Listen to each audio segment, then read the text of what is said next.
भारत में अगर कोई नया राज्य या फिर केंद्र शासित प्रदेश बनाना हो तो इसकी पूरी प्रक्रिया क्या है। दोस्तों, अभी जो खबर आ रही है इसके हिसाब से जो केंद्र सरकार है वो बिहार और पश्चिम बंगाल के कुछ जिलों को मिला करके, ठीक है, जैसे ये बिहार हो गया और पश्चिम बंगाल के कुछ जिलों को मिला करके एक नया केंद्र शासित प्रदेश बनाना चाहती है। ठीक है, इन क्षेत्रों को मिला करके एक नया केंद्र शासित प्रदेश बनाने की योजना है। तो आखिर अगर ये नया केंद्र शासित प्रदेश बनाना होगा तो इसकी पूरी प्रक्रिया क्या होगी, केंद्र सरकार को क्या क्या करना होगा।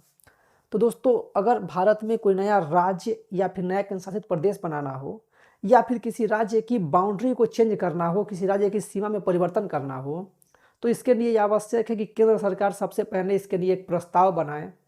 इस प्रस्ताव को संसद में पेश करने की सिफारिश राष्ट्रपति द्वारा की जाए, यानी कि राष्ट्रपति इस बात की अनुमति दें कि ये जो प्रस्ताव है इसको संसद में पेश किया जाए। इससे पहले क्या होगा कि राष्ट्रपति जो हैं वो इस विधेयक को, जो भी ये प्रस्ताव है, इसको संबंधित राज्यों को भेजेंगे और राज्यों को एक टाइम लाइन दिया जाएगा, एक निश्चित डेट दी जाएगी कि इतने समय के भीतर तक आप इस पर विचार करके जो भी आपकी सलाह है वो हमें वापस दीजिए। ठीक है, तो राज्य के पास जब ये जाएगा तो राज्य जो होंगे इसको अपने विधानसभा में पेश करेंगे। विधानसभा में अगर वो पारित हो गया तब तो अच्छी बात है, अगर पारित नहीं हुआ तो भी जो डेट दिया जाएगा राष्ट्रपति के द्वारा, उसके बाद जो राष्ट्रपति होंगे वो इस बात की अनुमति दे देंगे कि इसको संसद में पेश किया जाए।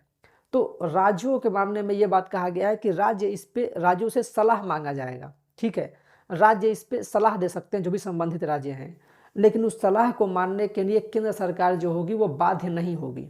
जैसे मान लीजिए कि अभी पश्चिम बंगाल और बिहार के क्षेत्रों को काट कर एक अलग केंद्र शासित प्रदेश बनाना है, तो मान लीजिए कि अगर बिहार या फिर पश्चिम बंगाल इसका विरोध करते हैं, वो कहते हैं कि नहीं ये नहीं बनाया जाएगा, तो ऐसी बात नहीं है कि केंद्र सरकार मजबूर हो जाएगी, केंद्र सरकार रुक जाएगी। केंद्र सरकार नहीं रुकेगी। ठीक है, क्योंकि राज्य अगर कहे कि हाँ ठीक है आप बना लीजिए तो अच्छी बात है, लेकिन अगर राज्य सरकार विरोध भी करे तो भी केंद्र सरकार जो है वो इस चीज़ के लिए बाध्य नहीं है कि राज्य जो कहेगी वो मानना पड़ेगा। राज्य अगर विरोध भी करे तो भी केंद्र सरकार चाहे तो इसको मतलब कहें कि नया केंद्र शासित प्रदेश या नया राज्य बना सकती है। सिर्फ राज्यों को ये सलाह देने का अधिकार है। ठीक है, राज्य इसको रोक नहीं सकते। तो राज्यों से परामर्श मांगा जाएगा, एक निश्चित समय के अंदर आप अपना विचार दीजिए। जो भी वो अपना विचार देंगे वो केंद्र सरकार के पास जाएगा। केंद्र सरकार चाहे तो इन विचारों को मान सकता है और चाहे तो नहीं भी मान सकता, क्योंकि ये बाध्यकारी नहीं है। ठीक है, केंद्र सरकार मानने के लिए जो राज्य की सलाह है उसको मानने के लिए बाध्य नहीं है। इसके बाद संसद में इस विधेयक को रखा जाएगा। लोकसभा और राज्यसभा दोनों से ही इस विधेयक को साधारण बहुमत से, साधारण बहुमत का मतलब होता है कि जितने लोग उस दिन वोट देने आएंगे, जितने लोग उस दिन संसद में मौजूद रहेंगे, लोकसभा में या फिर राज्यसभा में, जहाँ पर भी ये पहले पेश होगा, कहीं पर भी ये पहले पेश हो सकता है, तो जितने लोग मौजूद होंगे उनमें आधे से अधिक लोग इसके सपोर्ट में वोट देने चाहिए। ठीक है, तो साधारण बहुमत से ये अगर वहाँ से पास हो जाएगा, इसके बाद जो राष्ट्रपति होंगे वो इस पर हस्ताक्षर करेंगे, इसकी अपनी स्वीकृति देंगे।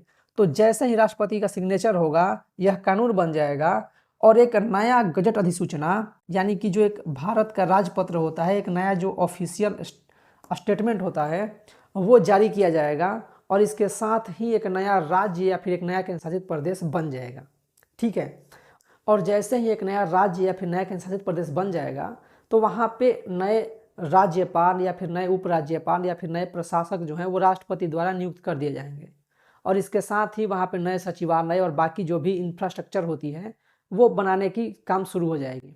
ठीक है, वहाँ का जो भी प्रशासनिक ढांचा होगा नए तरीके से बनाया जाने लगेगा।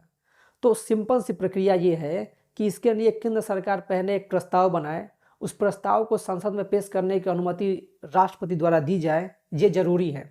ठीक है, इसके बाद संबंधित राज्यों से सलाह मांगा जाएगा। राज्य कुछ सलाह देंगे, राज्य जो भी सलाह देंगे उसको केंद्र सरकार चाहे तो मान भी सकती है, चाहे तो नहीं भी मान सकती है। ठीक है, इसके बाद इस विधेयक को संसद में पेश किया जाएगा। लोकसभा और राज्यसभा दोनों में से ही इसको साधारण बहुमत से वहाँ से पास होना चाहिए। जैसे ही वहाँ से पास हो जाएगा इसके बाद राष्ट्रपति उस पर हस्ताक्षर करेंगे और जैसे ही राष्ट्रपति हस्ताक्षर कर देंगे उसके साथ ही एक नया राज्य या फिर नया केंद्र शासित प्रदेश बन जाएगा। तो यही इसकी पूरी प्रक्रिया है।